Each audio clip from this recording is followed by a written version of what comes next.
welcome to this week's episode, and I'm really happy to be back on here as a solo episode. I really hope you enjoyed last week's episode with Gloria, and she was talking about Bitty, and it was just such a wonderful podcast episode, and I have received so many lovely comments about it, and I think it was really relevant to kind of highlight anticipatory grief and what that means, how to navigate it. So if you didn't hear last week's episode, definitely have a listen to that. It was actually really wonderful conversation, and hope to have Gloria on the podcast again, which I'm super looking forward to. But this week I wanted to focus on something that I feel I've only kind of touched on a small bit in previous episodes, so I think it's important to highlight it. And really what this episode is going to be all about is how to help children through pet loss, how to help them to navigate it, and so on. So I'll be giving some helpful tips and advice and so on and so forth. But of course, if you have any further questions about this particular topic, do comment below this episode if you have the ability to do so on Spotify. But for this week, I would like to delve into this a little bit further, because it is a topic that kind of feels like a minefield for many that do have children, whether that very young children or a little like children that are older. And when it comes to kind of teenage children, you know, language can kind of change and more detail can be given, like the older that like the child is. So it really varies a lot. But the death of a pet can cause considerable emotional pain for a child, and it's really relevant to state that. And because often, when you think about it, often the first major loss that affects a child is the death of a family pet. So really, like, grief is experienced at 100%, and you've heard me say that before, but we never should really compare losses. And,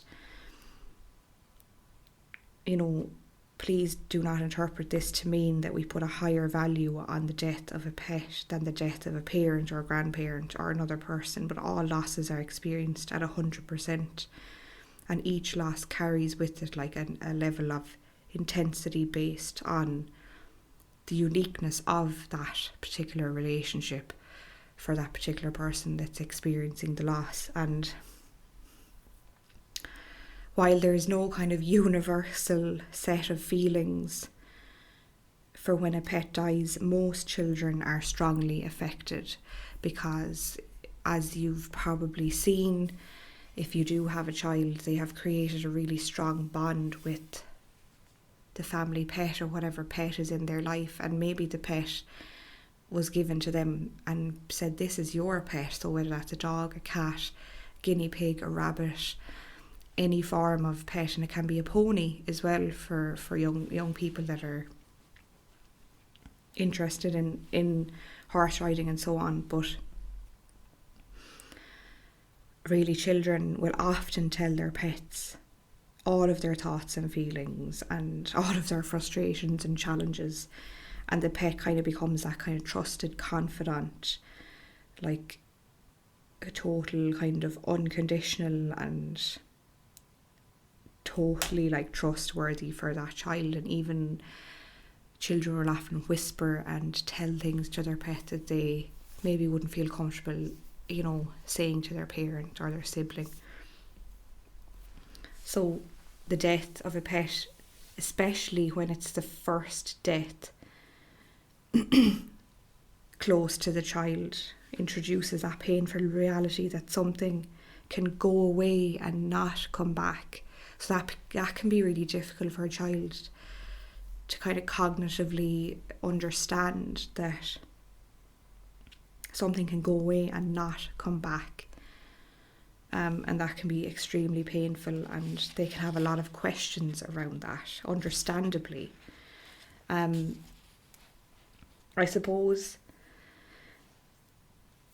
when people kind of ask, what do we say? And I would just say, often, to avoid the kind of knee-jerk reaction of saying, oh, it's okay, don't feel bad, it's okay, when the child finds out about the death of the pet. And you just want to say, don't cry, it's okay, and comfort, and the don't cry and the don't feel bad, and the language of the don't can be very internalizing for that child, even at a young age. So it's like that natural desire to just comfort and fix and put a band-aid on something. But telling the child not to feel the way he or she feels is not comforting. It's confusing for the child. So it's really just to try to avoid that. You may wonder if there's ever like an appropriate time and a place to talk about the fact that all creatures die.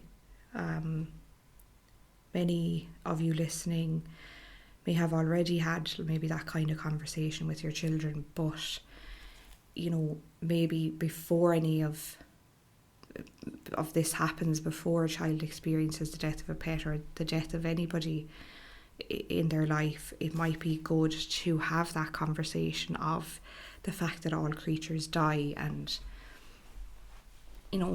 maybe elderly grandparents will die when people get old. They eventually die, and to go into kind of specifics, I really feel that it's good to use like fairly simple language with children. And although the term passed away is widely used, I kind of veer towards not using it that much. I prefer just to say death or died,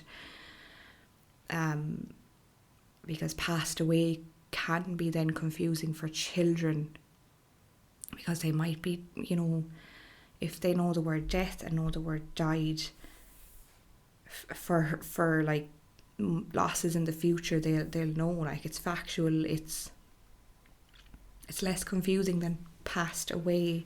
Are they gone away? Are they coming back? So they might have these questions in their own mind. To explain to children as well, in the gentlest way possible, that, creatures, sometimes their life ends, and which really means that their heart, which is in this section of their chest, or, you can point to your own heart and say that the heart of the animal has stopped, and therefore they're not alive in this world anymore. And it is quite factual, but you can describe it in a very gentle way to the child, so that if they have further questions, because you've been quite factual and quite the use of simple language from the beginning, it can be very helpful for that child to kind of understand that cognitively and try to understand the circumstances. But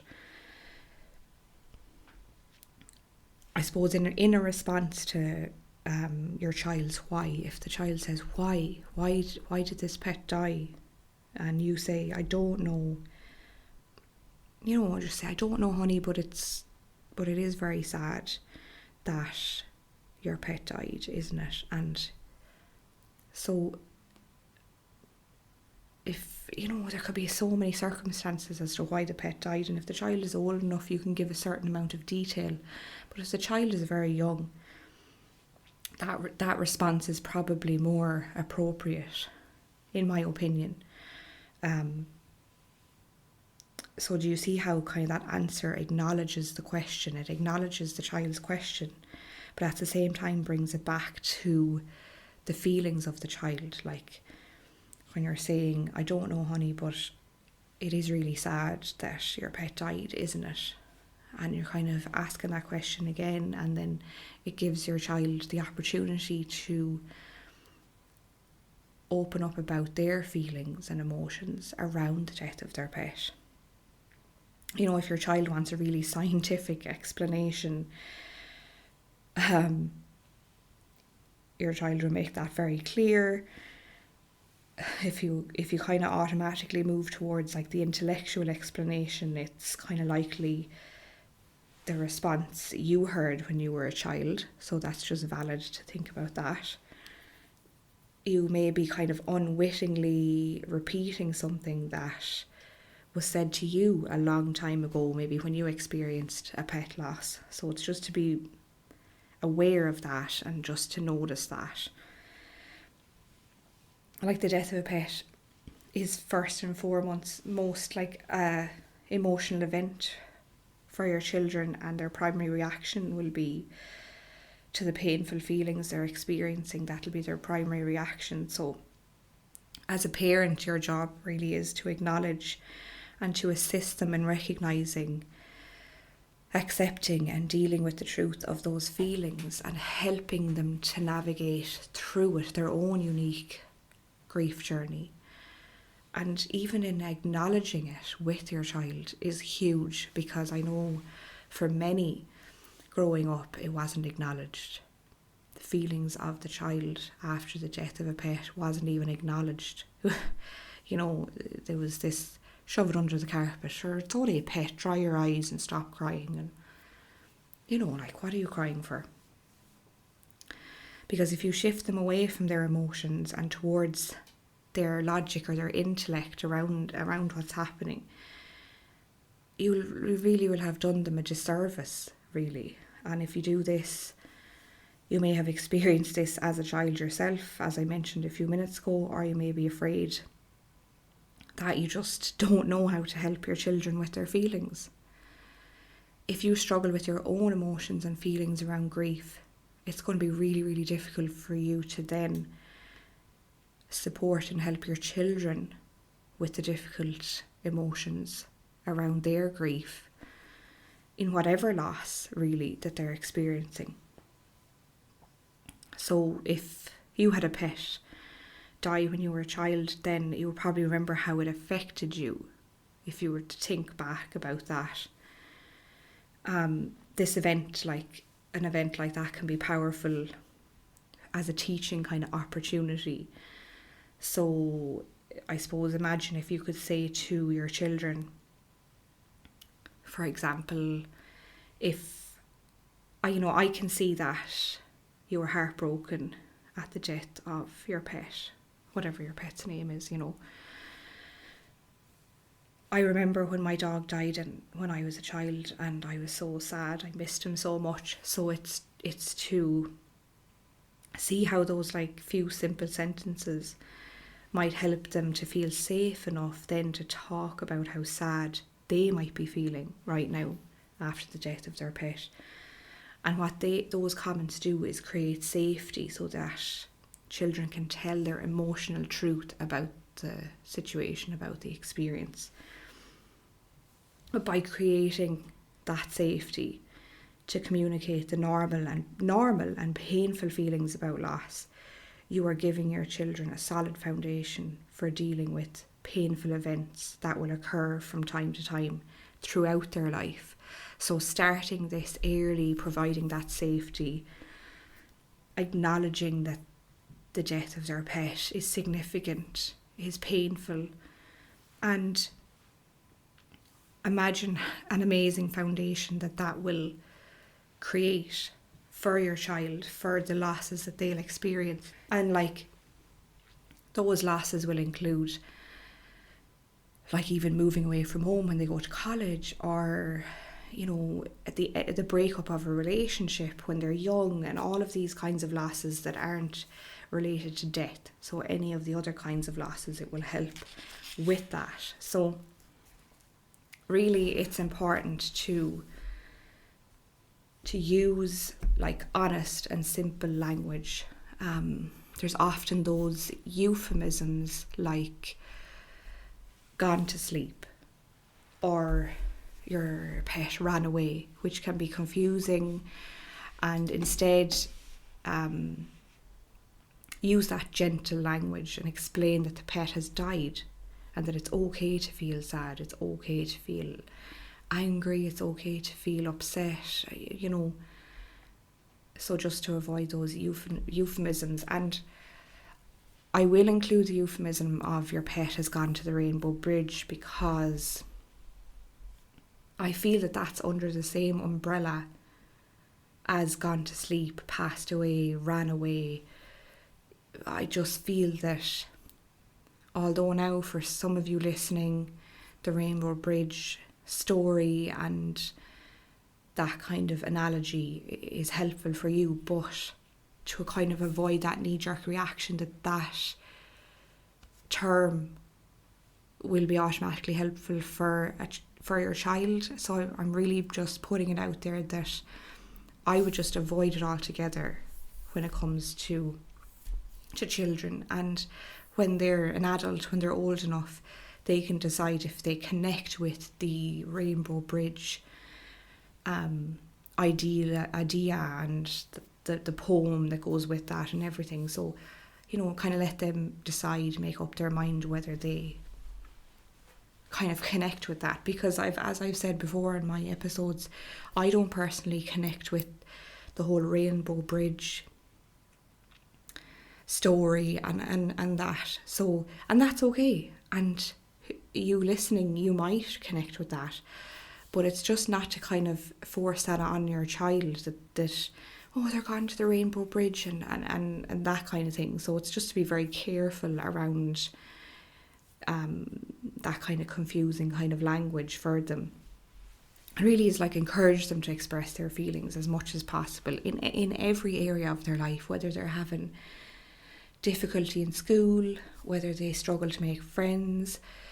Just encourage them to express their feelings, in the general areas of their life, and let them know that all emotions, be that frustration, anger, sadness, are all normal emotions, and just encourage them to kind of talk about their pet, to like maybe draw pictures of their pet, maybe to even write a letter to say goodbye to their pet.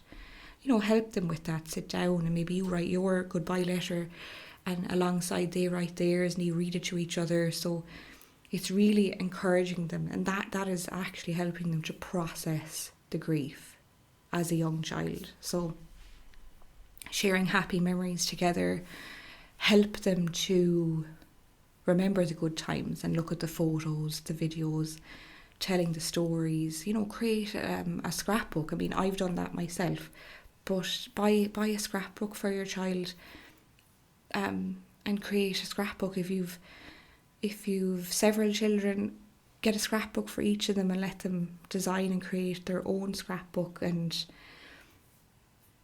create those happy memories for them. This can kind of shift the focus from loss to love and involve them, consider involving them in like a goodbye ritual, like a small memorial service.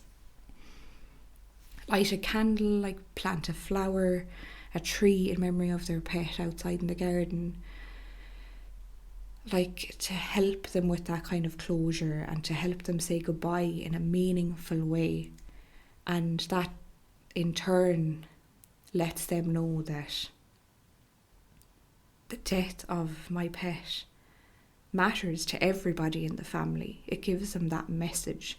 And even though you may think, or maybe one of the parents may think, oh, this is kind of silly, but this is about the children, and if it's their very first loss that they're experiencing, this can be really, really integral to how that foundation is, cemented for how they experience loss in the future. So really, really think about that.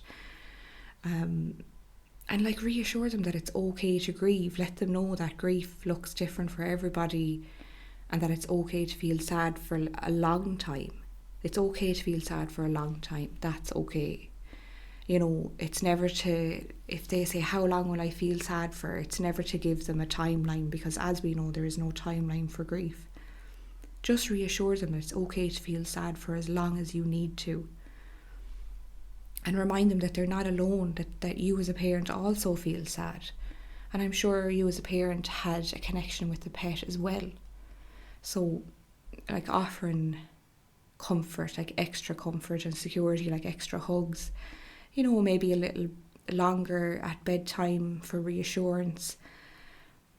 Just simply being present can help your child feel safe as they process those difficult emotions. It's also kind of relevant to consider reading books to your child about pet loss, or even reading a book that's written for an adult to help a child through pet loss. So an example is The Invisible Leash by Patrice Karts, and that can be found on Amazon. And also there's a wonderful book for adults, When Children Grieve, and that is written by John W. James and Russell Friedman. And of course they're the authors of the Grief Recovery Handbook that I work with my clients with. So I can really suggest that those are two good books. Like, in essence, like, let your children ask questions. They may ask if their pet is in heaven, or they may say, will we see them again? And answer their question in a way that kind of aligns with your family beliefs, basically. But while avoiding those euphemisms and kind of confusing language. So whether that's heaven in your family beliefs or not, just answer as honestly and with simple language as you can, while offering that kind of comfort.